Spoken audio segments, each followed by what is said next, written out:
Buen día, mi nombre es Perla Petersen, soy estudiante de la Universidad Autónoma del Estado de Quintana Roo, de la División de Ciencias de la Salud, estudiando la carrera de Medicina, y el día de hoy estaré explicando lo que es nuestro ciclo cardíaco.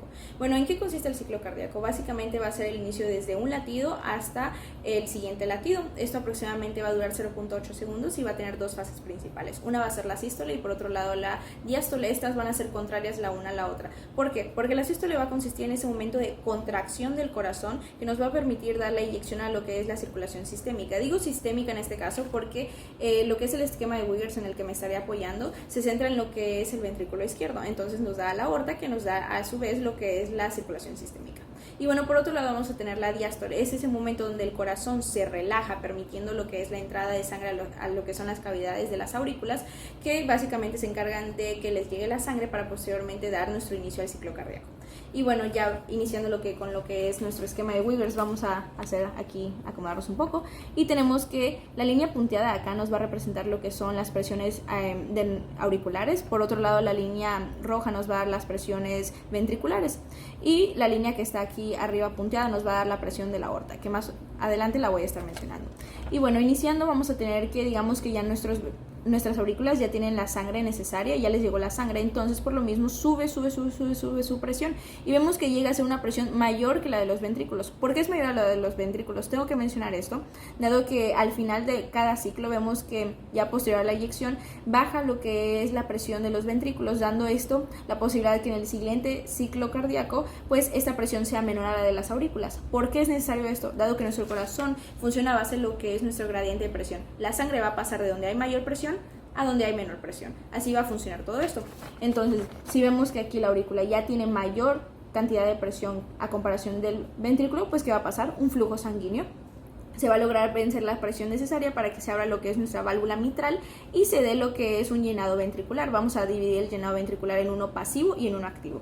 Vamos a tener que nos va a estar representando lo que es este volumen, que va a ir subiendo en el ventrículo, y este va a ser nuestro llenado pasivo. Esto quiere decir que nuestra aurícula no está haciendo ningún tipo de esfuerzo para que se dé esto, simplemente se va a hacer la presión. Pero si estamos haciendo que se llene el ventrículo, también estamos perdiendo nuestro volumen en la aurícula y por lo mismo está descendiendo la presión. Llega un punto en que solamente se ha inyectado el 80% de la sangre. Entonces, ¿qué necesitamos? Pues una contracción para volver a subir esta presión en la aurícula, y se da la sístole auricular, dándonos el siguiente 20%. Esta sangre inyectada al ventrículo se conoce como el volumen telediastólico, que va a ser aproximadamente de 110 a 120 mililitros, y posteriormente esto va a tomar aún más relevancia.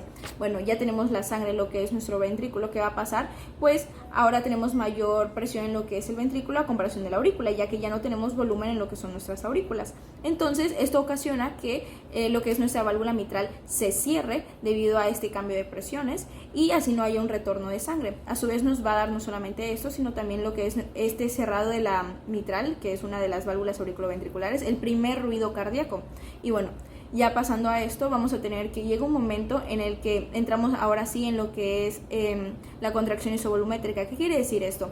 Es un momento donde el corazón, el ventrículo, va a tener este momento donde tanto lo que es nuestra válvula mitral va a estar cerrada, como nuestra válvula aórtica va a estar cerrada. Entonces no hay forma ni que le llegue sangre ni que se eyecte sangre. Esto quiere decir que nuestro volumen de 110 a 120 mililitros se mantiene igual, pero también esto nos da un periodo donde se va a contraer nuestro ventrículo y se va a estar preparando para el periodo de eyección. Pero para que se dé esta eyección tenemos que superar lo que es la presión que nos maneja la aorta, que son de 80 mililitros de mercurio.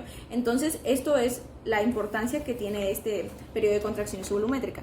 Bueno, aquí vemos lo que es la presión ventricular, y vemos que una vez que ya es vencida la presión de la aorta, vemos que la línea roja logra superar la punteada que representa la presión aórtica.